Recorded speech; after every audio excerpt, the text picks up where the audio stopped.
હવે એમનો કાર્યક્રમ શરૂ થયા પહેલા સભ્ય ભાઈઓને મારી એક નમ્ર વિનંતી કરવાની છે કે ઘણા સભ્યોની ચાલુ વર્ષની ફી હજી નથી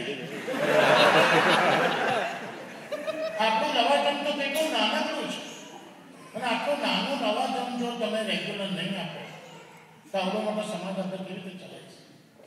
બાકી પ્રમુખતાનો હું તમને ખાતરી આપું છું કે જો તમે મને ફી રેગ્યુલર આપશો તો આ બેંકર મહેતા કઈ નહીં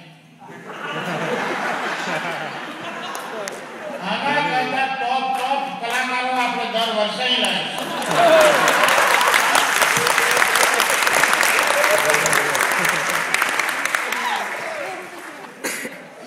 એટલે વાણીએ મને કીધું કે અંકલ ડોન્ટ વરી, હું એવું કશું જ નહીં બોલું, પણ હું તમારા વિશે જે બોલીશ એ અત્યારે કશું જ નહીં કહું. ઇટ્સ અ સરપ્રાઈઝ અને તો બહુ સારું બોલીશ. Thank you very much. Thank you. મારી વાતે કેટલું સુધી કીધું કે એને જે બોલી છે કાગળ લઈ લે છે. પણ હવે એક બીજી વાત કરવાની. આ લાલ લાઈટ જે દેખાય છે વિડીયો ઉતારે છે તેને મારી વિનંતી છે કે વિડીયો ઉતારતા નહીં. નાના છોકરા ઘેર જોશે તો ઝાડાથી જશે એમ જશે એટલે વિડીયો ઉતારતા નહીં. પણ હું અમદાવાદથી આવું છું અને આને બધી જ વાનગીઓના નામ દીધા. એક તો ભૂખ્યા બેઠા છીએ અને વાનગીઓના નામ દીધું હતું.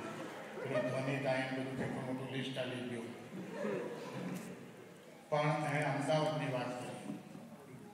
સૌથી વધારે એક સત્ય તમને સમજાવી દઉં, સંભળાવી દઉં કે સૌથી વધારે હાસ્ય કલાકાર, સ્ટેન્ડઅપ કોમેડિયન, જોક્સ અને મિમિક્રીના કલાકારો હિન્દુસ્તાનના કોઈ પણ એક જ શહેરમાં પેદા થયા હોય ને તો એ અમદાવાદ.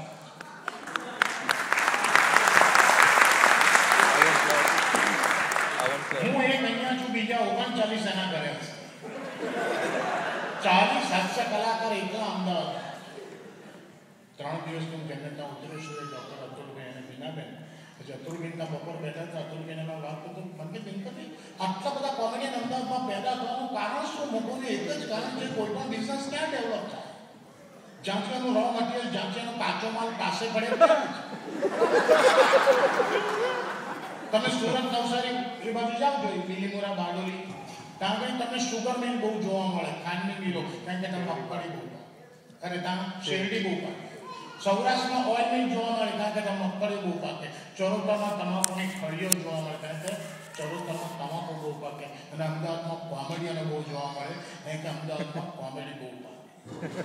કાચો માલ અમારે શોધવા જ નહીં જવા, રસ્તે મળે. અમદાવાદમાં તો રસ્તે ચાલતા જોક થાય. હમણાં 15 દાડા પહેલા હું માણેક ચોકમાં ચાલતો જતો તો વાકોવણીથી લેવા ગયો.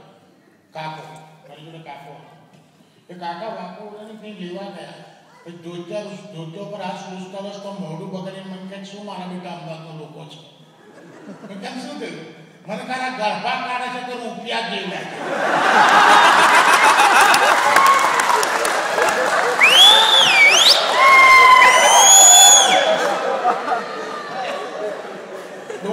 ચમકે બધી ચાંદી હોય.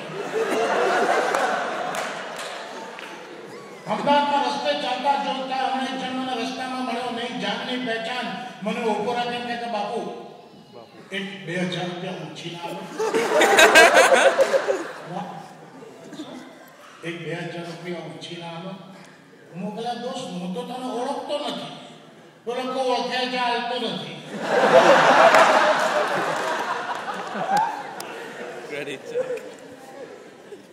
હું મારો વાઈફ ઘેર બેઠા હતા. ફ્રેન્ડને એની વાઈફ છોકરાને લઈને આવ્યા. બેઠા ચા પાણી નાસ્તો કર્યા. પછી વાતમાં મારા ફ્રેન્ડને મને કીધું આ ઉનાળાના વેકેશનમાં તો નીકળાયું નહીં, પણ દિવાળીના વેકેશનમાં તારી ભાભીને અને છોકરાઓને લઈ ગોવા જવાનો વિચાર છે.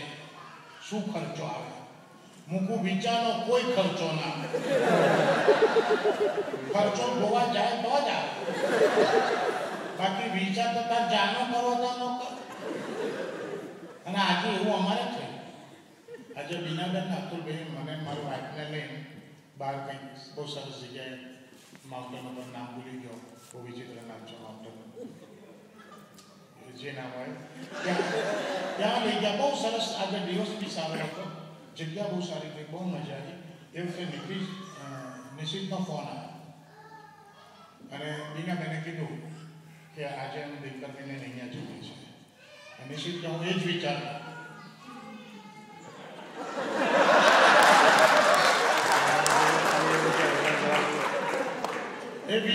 તો આ લોકો લઈ ગયા અને બીજું કોઈ વિચારતું તું મને અહીંયા શો માટે બોલાવવાનું અને એને મન બોલાવી દીધું.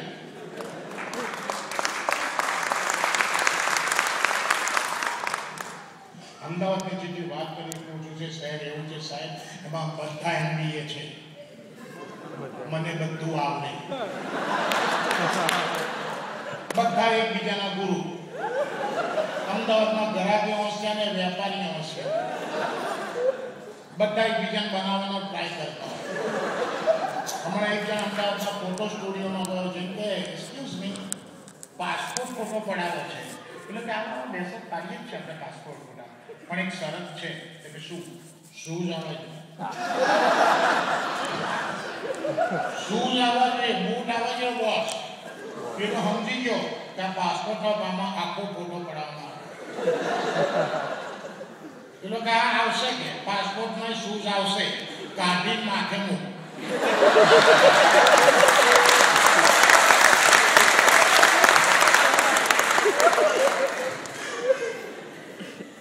અમદાવાદ કોઈ બનાવી ના જાય અને બનાવી જાય તો અમદાવાદી જ હોય અને ઓસ્ટ્રેલિયાનો જ હોય અને મેલબોર્નના જ હોય અને આ નિશ્ચિત જ હોય.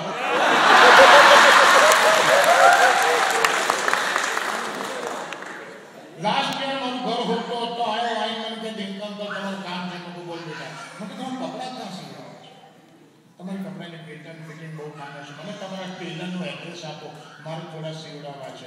મેં કહું મારા ટેલરનું એડ્રેસ અને એક જ શબ્દ આપો તો મને શું?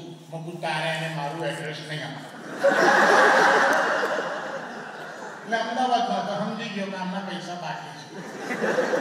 મેં કહે ઓકે તમારું એડ્રેસ નહીં આવું પણ મને એનું એડ્રેસ આપો. તમે નવરંગપુરમ મારો ટેલર છે, દાદુભાઈની દુકાન એને મોકલું. હા તો દાદુ તાજે કે પેન્ટની સિલાઈ કેટલી થઈ છે?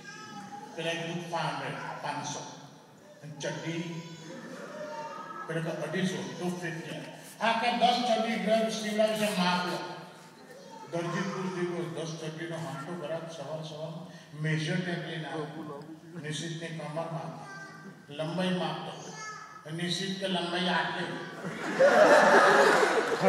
હા ત્યાં લંબી છે પૂછી કે કેમ કે અમે મેલબોર્નમાં એવડી જ પહેરી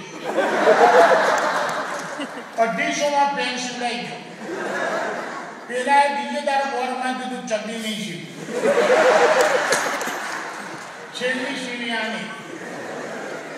અઠવાડિયા પછી હું બહુ મને ના પાડે, મને કે પેન્ટ સીવીને કાપી આલીશ. ચડ્ડી બાબા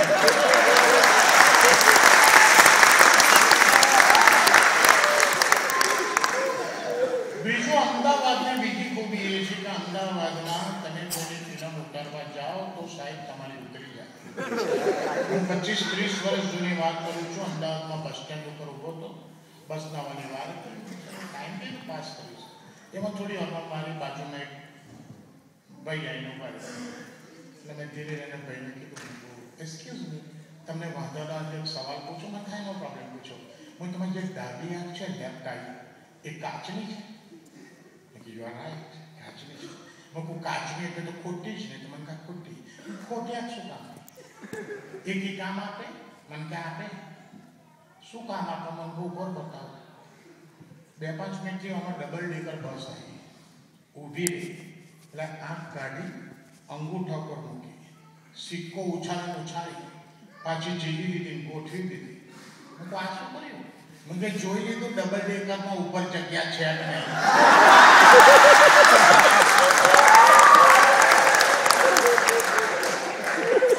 હું રિક્ષામાં બેહીને આવતો રહ્યો. આને હરી કરવા જેવી છે. બાકી અમદાવાદની બીજી આ વ્યાખ્યા તમને આપું. આફતને અવસરમાં પલટી નાખે આફતને અવસરમાં પલટી નાખે